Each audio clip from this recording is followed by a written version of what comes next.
Ready when you are, bro.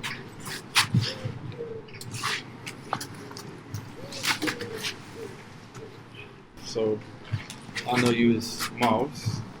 I'm sure many people know you as Fabien Darcy. That's right. Where did the name come about? It's my middle name. Is it actually? It's my middle name, yeah. Yeah, I had many different names over the years. I won't disclose them because they're embarrassing. But yeah, it come to a time where I was like, you know what, I need to get a name that doesn't sound like I want to kill you. You know, so it took long to think what can I come up with and loads of like trial and error type things. But then I thought, you know what, let me just use my middle name that I hated at the time as well because I thought it sounds like it's a bit bougie. I always said to my mother, why the fuck did you name me that? Do you know what I'm saying? It's funny because I wouldn't naturally think of you as Fabien now. I don't think of you as Miles. It's crazy how that progression of the years. And that is something that like when people to refer to me as Fabien, it's like reassuring me that like what I'm doing is I'm getting somewhere. You know, it's like when I'm Miles, it's like kind of being two people because I mean even with working other jobs and then coming home to do music until like 5 o'clock I'm Miles. After that I'm Fabien. Do you think that's quite common in the music industry because you see like with the rise of like Playboy Carti and Lil Uzi Vert, they almost like are supernatural beings. Are they playing characters or do you think that's important for them to have like, I'm not a spit persona, but you've got to put a certain someone on when you're performing? I feel like certain people definitely play into a character, and that works for some people. Other people will just go by their government name because they're just appealing to a more organic, normal audience. Whereas like the people you refer to, they appeal to a certain niche, and that really does well for certain people. But like I said, I felt like it was just. In the end, it was just like, you know what, I'm just going to use this. Yeah, it's my name. I don't even know why, other than it's my name, but I'm just going to roll with it. And like I said, I didn't like it at the time, but now it's something I've grown to love because it represents more than just a person. An identity is my work, it's my life, it's what like I found myself. Like, it's my identity that I found along the way. Because I used to make music under my government name, and I feel like I've changed so much since then. Yeah, how do you feel like your evolution has gone? Because how long have you been doing music now? As long as I've known you. Over 10 years now. Yeah, it's long as I remember. How do you feel like that evolution, because you obviously changed as a person during that time, but how does your influences and the people you meet and where you live and your environment help shape that? Well, I feel like I was always going to be in the realm of making music due to my family roots and whatnot. And at the time, really, when I wanted to become an MC or a rapper, that was just something everybody did. Everybody wrote bars, you know what it's like. I'm pretty sure you probably got some notes somewhere. It's a terrible one. Everybody wrote lyrics and spit them in school or whatever. And then it turned into something that I saw myself getting a little bit good at, or in the future I could think, you know what, if I really crack on at this, it could be something that I could take into a career.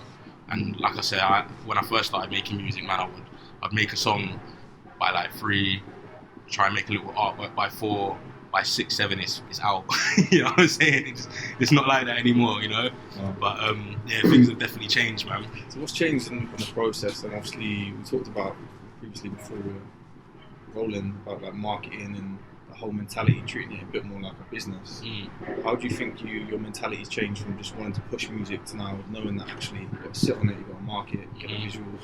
It's understanding the market, understanding the industry, seeing that it's not just good music that prevails. It's not that way. I used to think that if I make one good song, tomorrow I'll wake up and record labels will be at the door. And for some people that is the case, man. Like that does happen sometimes, but it's an anomaly, you know. And like you said, you got to make a plan at least, or be strategic about it. Now, like I say, I do look at it like it's my career. It's my main career now. Once you can start generating an income as well, then you're there, you know. That's just how it's progressed a bit, you know. How do you go about generating income? Because obviously, I think people just assume you push out music, you get streams, you get paid, and it's not that simple, right? No, not at all, man. Like the way I found is to lend in my craft to help other artists, or help artists that it's crazy, man. Like there are artists up there that are garnering like millions of streams and like, hundreds of thousands of monthly listeners, and they're down to work with songwriters to help push their profile. That's something that I've been putting one foot into really, and how I've been generating an income through music is being a songwriter for other artists and dipping into that really. The whole stream side of things, like you say, it's like 0.07p you get paid for a stream. And there's over 120 million, I think, don't quote me on that figure, but over 100, I think over roughly around about that figure, songs on Spotify with 0 streams. Wow. So it's like, music is accessible to everybody right now, even more so than when I started. Back then it was if you got a laptop, you got a studio. Now if you got a phone, you got a studio. You know what I'm saying? I know people who put songs out with an iPhone lead mic and on GarageBand on their iPhone. Steve Lacy is a prime example of that. I think he did a TED talk on how he basically made, I can't remember what the album's called, but just all on GarageBand. It's just insane.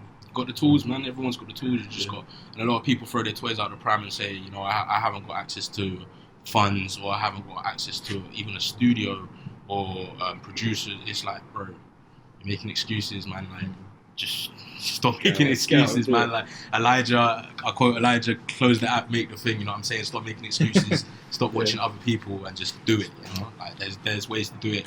Pirate Studios, you can get an hour studio time for like £12, and there's no excuses, bro. No excuses. Yeah, no, I get that. How important is a team? Like having a team around you and the people that support you, because it gets so difficult doing things on your own. Yeah, man. Like it's paramount, I think, to having success. Like, you can't do this on your own. I mean, that's something that I longed for when living in a small town like Swindon. And like I said, man, there was a lot of people who rapped and put their stuff on YouTube or SoundCloud in my town.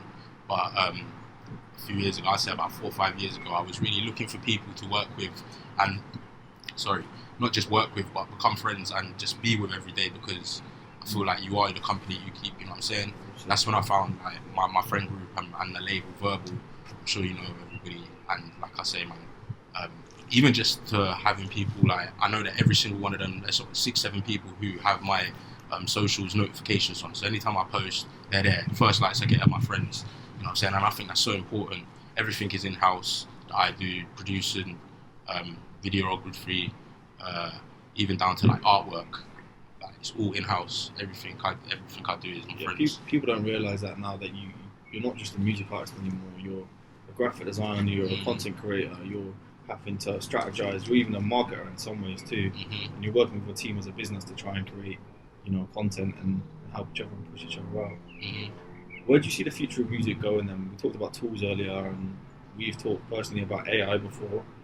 How do you see that affecting music in the future? I'm down for it, man. I'm excited for it. I think it's going to be used as a tool. I don't think it's going to push anyone out of work. I think it's going to create more jobs. I don't know how. Like I said, I'm just a spectator. I'm trying myself to learn more about it and see how I can incorporate it into my own work. And I have put it into my own work. And like when I first heard about ChatGPT and things like that, the first thing I thought of was, right, how can I make money from this sort of thing? Yeah. And even musically, like I've worked with other artists, as I said, songwriting for people. I'm actually on a platform called Fiverr, so I get quite a lot of crazy requests. And there's been times, bro, when I've used ChatGPT to get a bass for lyrics and I've changed it around and I've earned money from it. So it's, in regards to where it's going, like technology-wise, we've had AI for a long time in music, like even just down to using digital audio workstations, the plugins that are within those programs. There's programs where you can just feed your music into, and it will do everything for you, and that's been there for years. This recent wave of AI it's only going to speed things up, and it's been going at a crazy rapid growth. Like the last year, it's been crazy. Yeah, I think it makes sense when you're talking about you have to do a lot, and you have to do all the marketing, and you have to do AI is just another tool for you to be able to do that quicker. And if you can use that and realize it's not a threat, but actually it's there to assist you, right, then it can help on your journey massively. Right. How important is marketing then in terms of like TikTok? We mentioned earlier. It's not everyone's favorite platform, but how do you adjust then as an artist to try and fit that platform? Do you feel like it compromises you, or do you feel like it's actually can be really useful? I feel like you have to adjust, or you get left behind. Things have changed so much over the years. Like back in the day, you could, if you was a talented artist, you had a bit of a look about you. You could approach a record label, say, look, give me 5 minutes, and if you're lending, if you're in front of the right people, they might even sign you. You know what I'm saying? Nowadays, even if you have a chat with a record label, probably the first thing they'll ask you is how many followers have you got, Yeah. Can you sell out a show in your hometown? You know what I'm saying? Like, that seems to be a common theme. Sorry to interrupt you about like the amount of followers.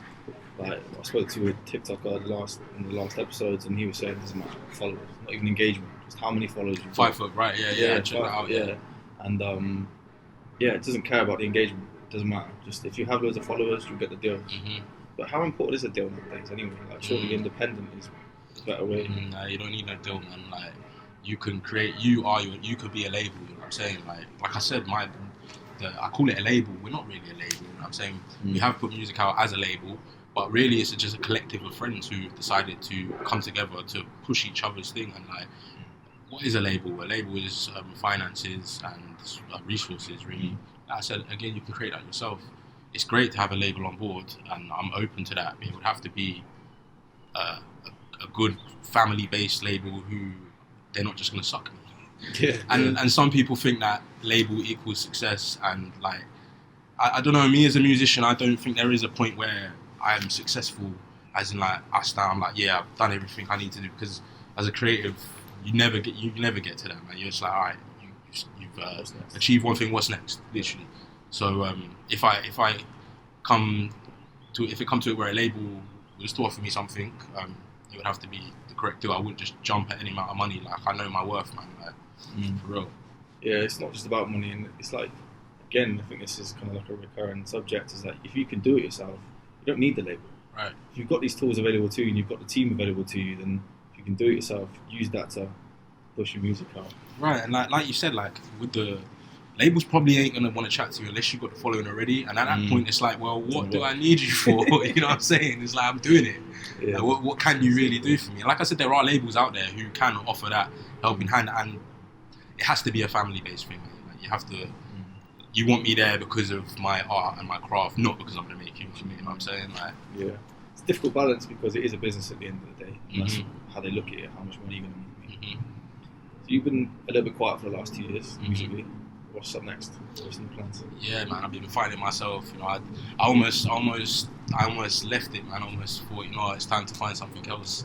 But then I come to a realization that the only reason why I'm not where I want to be is because I've not really been trying that hard, honestly, man. Like, I was lazy. Like, I was making a song, putting it out, hoping for something, getting disheartened, repeat, maybe like 3 times a year. But now I've got a whole year planned of music. Like June the 6th, sorry, that's my first single of the year. Following shortly after that, you'll get another one, and then there's going to be a project. Nice. But yeah, man, like, I feel like you have to have a plan, and that's something I didn't have before. So that's what's changed. You've kind of strategized, and I guess alongside that, you're going to put a marketing strategy alongside it, and content as well. Which right. I think that's a massive bit of advice for anyone that's thinking to start music. Is just plan. Yeah, man. It's really good to hear, man. How would you define your genre? And are genres even still relevant? They're so blurred now.